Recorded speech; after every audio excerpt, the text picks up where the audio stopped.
안 먹고 밤새 보채는 우리 아기.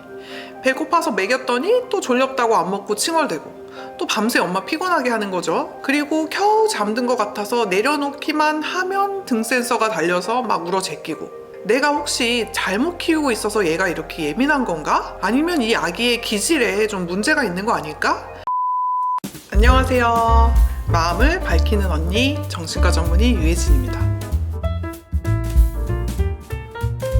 오늘도 지난 시간에 이어서 아기 키우기, 특히 1세 미만의 영아의 기질에 대한 얘기를 나눠보려고 하는데요.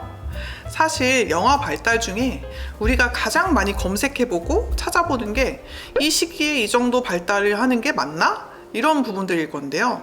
사실 이런 부분들은 인터넷만 찾아봐도 되게 잘 나와 있고 또 맘카페에서 활발하게 공유되는 부분이어서 이 시기에 이런 발달이 나타나는 게 정상이다, 아직은 우리 아기가 조금 느리구나, 좀 빠르구나, 이런 것들은 검색만 해봐도 좀 감이 오는데요.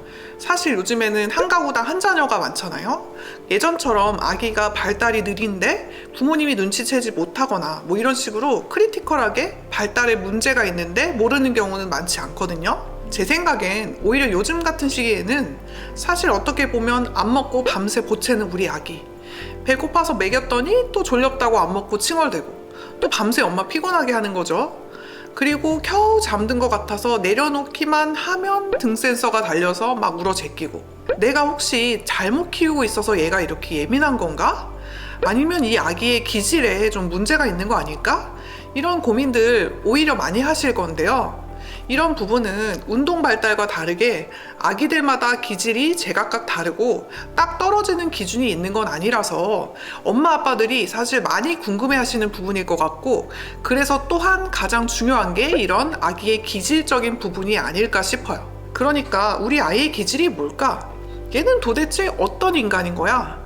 이 많은 부모님들이 궁금해 하시는 부분이거든요. 이 부분에 대해서 좀 얘기 나눠볼 거예요.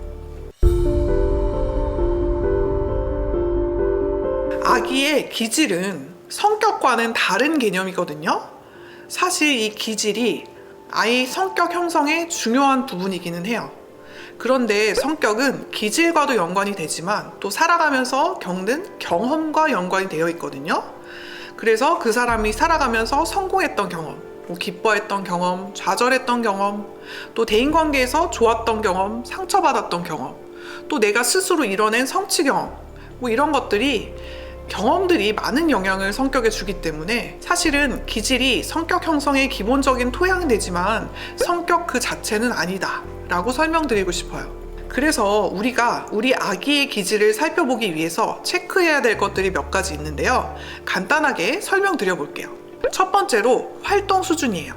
이 아기가 활발하고 왕성하게 움직이는지 아니면 좀 얌전하고 가만히 있는 스타일인지 보시는 거예요. 아기의 움직임의 양을 좀 보시고 아기의 관심이나 활동 에너지가 외부를 향하고 있는지, 활동의 수준이 과활동성인지 아니면 저활동성인지, 또 아기가 몸짓으로 배고플 때 밥 주세요, 똥 쌌을 때 기저귀 갈아주세요, 이렇게 자기의 욕구를 채워달라고 잘 요구하는지 관찰해 보시면 좋을 것 같아요. 두 번째로 리듬성이에요. 수면이나 식사나 배설의 주기가 있거든요. 그래서 그 주기를 잘 보셔야 되는데 밤에 잘 자고 아침에 일어나서 똥 싸고 낮에 깨 있고 잘 놀고 이렇게 규칙적인지, 아니면 밤에도 깊게 못 자고 오히려 낮에 낮잠을 자고 변 보는 것도 규칙적이지가 않은지. 세 번째로 주의력과 끈기입니다. 이 부분은 사실 ADHD 관련해서 우리 부모님들이 가장 관심 있는 부분일 텐데요. 주의력이란 게 뭐냐면 아기가 좋아하는 거에 주의를 기울이는 정도가 아니고요. 좋아하지 않거나 딱히 선호하지 않는 자극에 대해서도 아기가 얼마나 주의를 기울이냐는 거예요. 근데 이게 3, 4살만 되는 아이들만 해도 행동 반경이 커지니까 알아차리기가 쉬운데 아기의 경우, 특히 1살 미만의 영아인 경우에는 이걸 알기가 어렵잖아요. 이 경우에는 아기의 눈 맞춤과 모방 능력을 유심히 관찰해 보시면 됩니다. 주의력이 높은 아기는 엄마가 새로운 장난감을 보여주고 놀아줄 때 자기는 그닥 관심이 많지 않더라도 이걸 잘 쳐다보고 만져보고 엄마를 따라서 놀아보고, 반면에 주의력이 높지 않은 아기는 엄마가 새로운 장난감을 보여주고 놀아줘도 금세 다른 데로 관심을 돌려버리고 모방 행동도 약한 편이에요. 네 번째로 정서의 질입니다. 아기가 정서적으로 밝고 안정된 편인지 아니면 좀 가라앉아 있고 불안해 보이는지. 마지막으로 반응 강도인데요. 이것도 아기마다 다릅니다. 반응성이 낮은 아기는요, 자극이 왔을 때도 덤덤하게 왔구나 이런 아기가 있고, 또 화들짝 놀래거나 깔깔 웃거나 와 왔다 이런 애들이 있거든요. 그런 반응의 차이를 봐주세요. 아이의 기질이라는 게 이런 요소들을 다 포함하는 거기 때문에 또 이 기질들 중에 과활동성, 예민성, 정서의 질이 기쁨성 이런 게 높은 아이들인 경우에는 굉장히 아이들이 밝고 활발한 거예요. 그렇지만 좀 부모님 입장에서는 좀 통제가 어려운 부분도 있는 거죠. 반대로 저활동성, 좀 위축되는 반응 특성, 정서의 질이 좀 불안이 높은 특성이 있는 아이들의 경우에는 좀 소심한 아이, 예민한 아이라고 볼 수 있는 거죠. 그런데 제 얘기만 듣고 너무 걱정하시지는 않았으면 좋겠어요. 제가 말씀드린 건 정말 극단의 케이스를 말씀드린 거고요. 대부분의 아이들은 이 중간에 어딘가에 위치해 있는 거죠. 그러니까 우리 아이를 보실 때 우리 아이가 반응성은 좀 어떻고, 기분의 특성은 좀 어떻고, 정서의 질은 어떻고, 활동성은 어떻구나 이런 것들을 좀 확인해 보시면 어느 쪽에 속하는지 10개월 안에는 다 알 수가 있어요. 아기 키우다가 아기가 막 속을 썩이면 부부가 이건 누구 닮아서 그래? 뭐 아빠 닮아서 그래? 엄마 닮아서 그래? 막 싸우실 때도 있거든요. 힘들다 보니까. 그런데 이 기질도 사실은 유전적인 영향도 있고 환경적인 영향으로 조절되는 부분도 있거든요. 특히 활동성 영역, 이 주의력 영역은 유전적인 영향이 더 커요. 그거는 대략 7-80% 정도가 유전적으로 결정되고 나머지 한 20-30% 정도가 환경과 관련이 되고요. 나머지 정서의 질이나 리듬성 이런 것들은 환경적 요인도 꽤 작용을 합니다. 즉 아기가 놀이하거나 부모와 상호작용하는 과정들도 영향을 미친다는 거죠. 대략 반반 정도 된다고 보시면 됩니다. 그러니까 전반적으로 활동성, 주의력 외에는 유전성, 환경성 둘 다 반 정도는 영향을 미친다고 보시는 게 맞을 것 같아요. 그러면 아이가 안 좋은 환경에 놓이게 되면 기질이 바뀔 수 있는 거냐? 그건 아이 기질이 근본적으로 바뀐다기보다는 기질의 발현도가 바뀐다고 표현할 수 있을 것 같아요. 예를 들면 활동성이 막 높은 아이예요. 집에서 막 뛰고 놀아요. 근데 집안 분위기가 그걸 허용해주는 분위기예요. 박수 쳐주고 막 같이 뛰는 거예요. 그러면 그게 막 발현이 되는 거고요. 반대로 이걸 좀 통제해주는 집안이에요. 예를 들면 층간소음 때문에 못 뛰게 통제를 하고 있어요.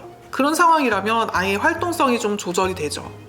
그렇지만 그게 근본적으로 사라지는 건 아니기 때문에 예를 들면 엄마가 못 뛰게 해요. 그러면 아이가 뛰진 않는데 막 앉아서 다리를 떤다든지 막 손가락을 꼼지락꼼지락 거린다든지 의자를 막 흔든다든지 이런 식으로 나타난다는 거죠. 마지막으로 그런 부분을 꼭 얘기해 드리고 싶은데 이게 순한 기질의 아이라고 해서 육아까지 쉬운 건 절대 아니거든요. 아무리 순하다 그래도 아기는 아기입니다. 오히려 순한 아기는 자기 욕구를 잘 표현하지 않는 경우도 많아서 그 아기의 욕구를 잘 캐치해줘서 양육을 해줘야 될 필요도 있고요. 또 예민하고 까다로운 기질의 아기를 키우시는 부모님도 이 영상 많이 찾아보실 것 같은데요. 걱정도 많이 되실 것 같고요. 하지만 예민한 기질이라고 무조건 성격이 나쁘거나 문제 있는 아이로 크는 건 절대 아닙니다. 반대로 아기가 까다롭고 예민하다는 건 보통 사람들보다 굉장히 좋은 센서가 장착되어 있다고 생각할 수 있어요. 고성능의 어떤 부분을 장착하고 태어난 거죠. 오히려 엄마가 그 예민한 기질을 잘 보듬어주고 이끌어주면 그 부분들이 잘 조절되고 아이의 기질적인 예민성이 좋은 자원으로도 활용될 수 있다는 거예요. 근데 이게 참 어려운 부분인 건 맞죠. 그래서 예민한 아기를 키우시는 경우에는 부모님이 자기를 막 자책하시거나 아기에 대한 어떤 선입관을 갖기보다는 좀 아이에 대한 어떤 추측, 해석, 판단 이런 것들을 좀 버리고 현재 나타나는 아이의 모습을 충분히 꼼꼼히 관찰해 보셨으면 좋겠어요. 특히 이때 이러니까 이랬다, 이런 식의 단편적인 행동만 보지 마시고 아이의 전반적인 행동의 흐름과 모습을 계속 지켜봐 주시는 거예요. 아기의 행동에도 다 이유가 있거든요. 그런데 아기는 말로 표현을 못하고 울어 제끼기만 하니까 엄마는 엄마 나름대로 지치고 힘든 게 당연하죠. 그러니까 나를 힘들게 하는 아이일수록 그 아이를 이해하기 위해서 좀 집중하고 겸손한 마음을 가지고 관찰해 보세요. 그리고 그 아기가 어떤 상황에서 긍정적인 정서 반응을 보이는지, 아기가 보이는 이 행동과 정서의 패턴을 주의 깊게 파악을 해보시면 좋을 것 같아요. 여기서 중요한 건 다른 아이들의 패턴이나 나의 어떤 기준과 비교해서 미리 섣부르게 판단하거나 단정 지어버리지 말고 아기를 그 자체로 봐주시라는 거예요. 이것도 진짜 어렵죠.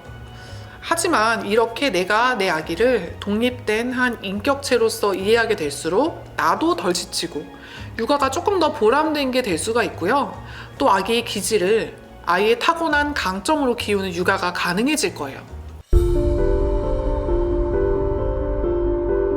양육만 잘한다면 까다로운 우리 아기가 순해질 수 있나요? 이런 질문도 진료실에서 많이 받는데요. 이 부분은 반은 맞고 반은 틀린 것 같아요. 아기 예민성을 육아로서 잘 조절을 해준다면 당연히 이전에 비해서 덜 울고 잘 자고 하는 쪽으로 바뀔 수는 있겠죠. 하지만 아기의 예민한 기질 자체가 막 바뀌진 않아요. 사실 부모가 아이의 타고난 기질을 바꾸려고 하는 부분에 저는 조금 조심스러운 점이 있습니다. 물론 이 기질적인 부분이 환경적인 통제나 그 아기를 좀 격려해주는, 수용해주는 수준에 따라서 기질이 표현되는 발현도가 바뀔 수는 있고, 그래서 어느 정도 조절된 상태로 지속될 수는 있지만 기본적인 기질 자체가 바뀌거나 사라지진 않는다는 거죠. 기질은 아이가 이렇게 그냥 그렇게 타고난 부분이 있는 거라서 그게 변형되거나 꺾여버리면 아이 입장에서는 자기가 아닌 척을 하고 살아야 되는 거잖아요. 그래서 그런 부분은 좀 장기적으로 봤을 때 아이의 자존감이나 성장에는 좋지 않은 영향을 미칠 수가 있을 것 같고, 대신에 그런 기질적인 통제를 부모님이 지속적으로 해주되 아기가 사회적으로 보다 좀 잘 적응할 수 있는 쪽으로 이끌어준다면 그건 그 아이도 나중에 깨닫게 돼요. 아, 내가 이렇게 행동하는 게 더 낫구나, 이런 깨달음이 오는데 그걸 의식적 통제라고 하는데요. 청소년기에서 성인기 넘어가면 그게 더 확실해지고요. 자기 스스로가 자기 기질을 통제할 수 있게 됩니다. 그래서 그 부분이 사회적인 적응에 좀 유리한 거라면 그걸 더 발전시킬 수 있게 되는 거죠. 그래서 두 가지가 다 중요한데요. 기질 자체를 다 표현하게 하는 것만이 아이에게 좋은 건 아니다. 그런데 그 표현되는 기질을 너무 일찍 바꿔버리려고 하다 보면 아이가 상처받고 위축될 수 있다는 거죠.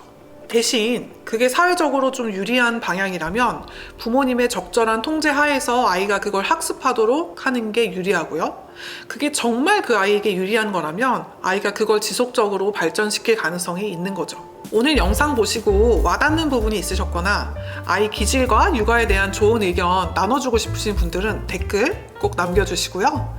이 영상이 도움이 되셨다면 좋아요, 구독, 알림 설정 부탁드립니다. 오늘도 열심히 육아하고 계시는 엄빠들을 응원합니다. 오늘도 고생한 나 자신, 또 우리 와이프, 우리 남편분에게 격려의 한마디 해주시는 거 잊지 마세요. 지금까지 마음을 밝히는 언니였습니다. 감사합니다.